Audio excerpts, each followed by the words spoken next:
All right. I think Floyd Mayweather Jr. has lost his mind.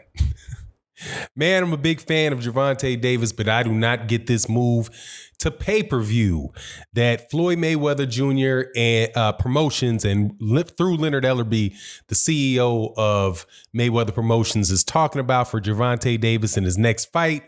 Makes no sense to me, but let's talk about that in this video.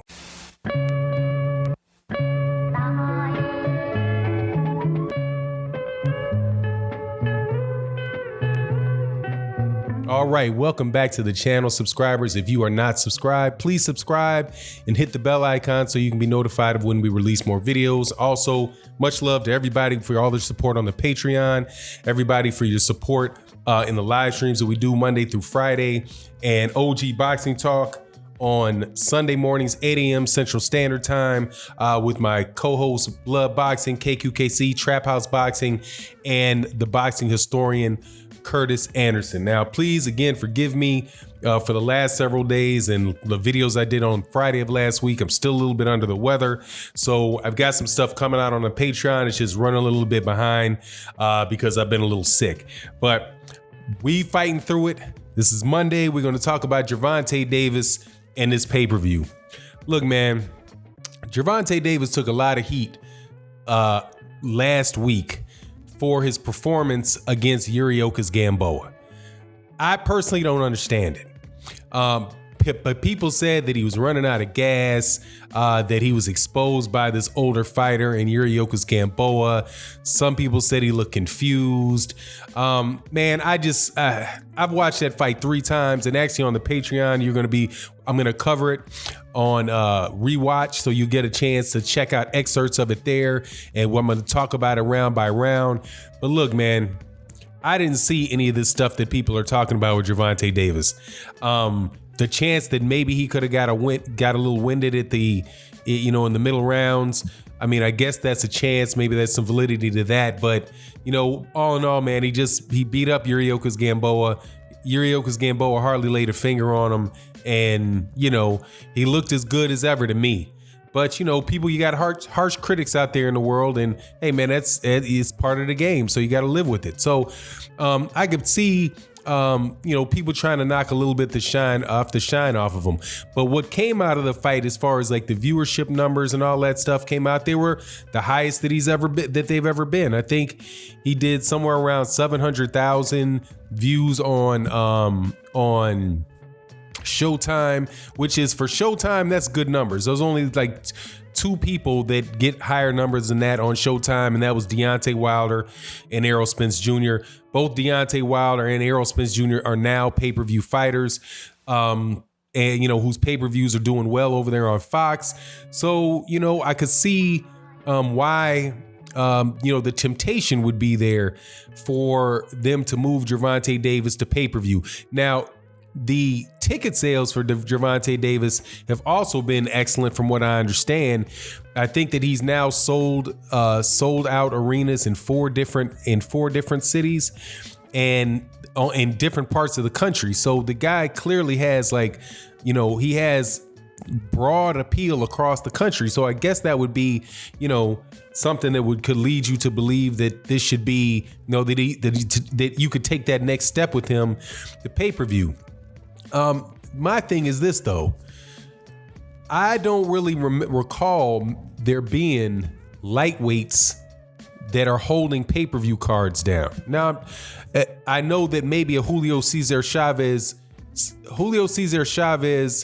Sr., I think he did some pay-per-views with Oscar De La Hoya, but I'm pretty sure that those were up at either the 140 or 147 pound arena. And I'm not even quite sure if those were pay-per-views, but I'll assume that they were pay-per-views. But, that's Oscar De La Hoya. Oscar De La Hoya is, again, a guy that was going to wind up being at 147 pounds. I just don't know. And if you do count Julio Cesar Chavez Sr., that's it. The big money weight classes in boxing, the ones that have the most appeal are, the welterweights and the heavyweights. The heavyweights because they have, the big man appeal, and I think the welterweights because it's got the balance. From a just from like, what is it, aesthetics is just the word that I'm looking for. Because you get to see the side, you get to see a good amount of punching power. You get to see a good amount of speed and footwork, right? And lightweights, typically speaking, you don't get to see all that. And I do also believe that that any pay-per-view should be, it's going to either be somebody that is tremendously popular. I mean, tremendously popular, or somebody that has something very, very unique about them. So, for example, I think Mike Tyson's had pay-per-views that he did that weren't necessarily against the best competition but that's Mike Tyson. And Mike Tyson, you're getting to see somebody, get laid out. But I guess you also do get to see that with Gervonta Davis. It's just that just for me it's a hard sell, man. It's a hard sell. I think Gervonta Davis, I think it would be better off for Gervonta Davis to fight, some bigger competition, a bigger marquee type of fight, just on regular Showtime or whatever network could come on, even if that means that, he winds up moving to Fox, whatever the situation is.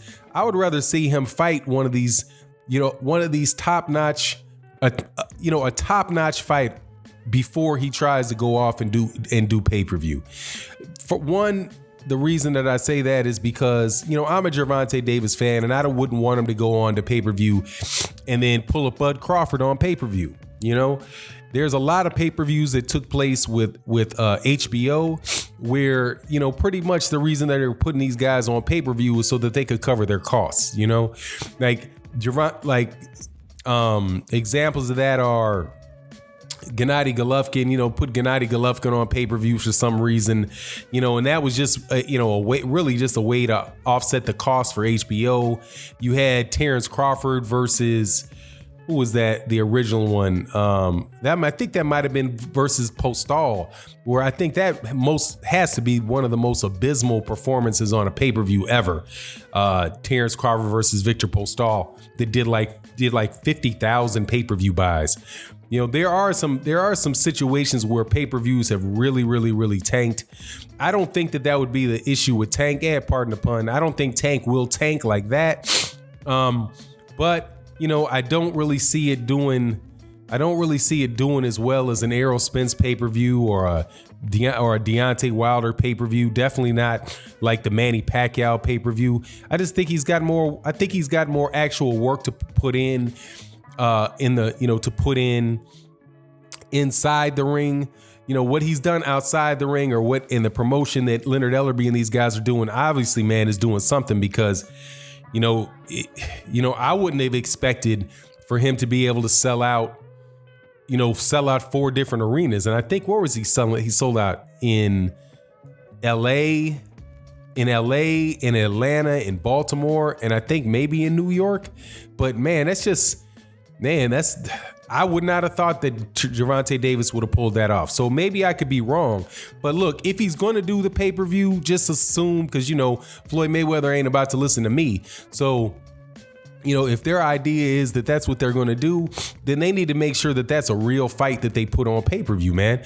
The only ones that I could think that I would really be excited and willing to pay for are the winner of Vasily Lomachenko and Teofimo Lopez. Man, I think what they're aiming towards doing is the Leo Santa Cruz thing. And I would suspect that they probably try to do a Leo Santa Cruz fight in LA. Seems like a lot of the PBC fights are, winding up in LA and winding up in New York. I don't think that there would be a situation where they would be in Vegas yet, but I think what they're aiming for is a Leo Santa Cruz, Gervonta Davis in LA. And man, I just don't know, man, because number one, I don't think Leo Santa Cruz has much of a shot against Gervonta Davis at all. He does have a good name. He does have a good following. I know that would probably get Leo Santa Cruz interested enough to take a risk in his career and fight somebody? Because man, Leo Santa Cruz is one of the biggest duck artists in all of boxing, man. I mean, in my time watching boxing, I'm hard pressed to think of anybody that is less inclined to fight tough competition than Leo Santa Cruz.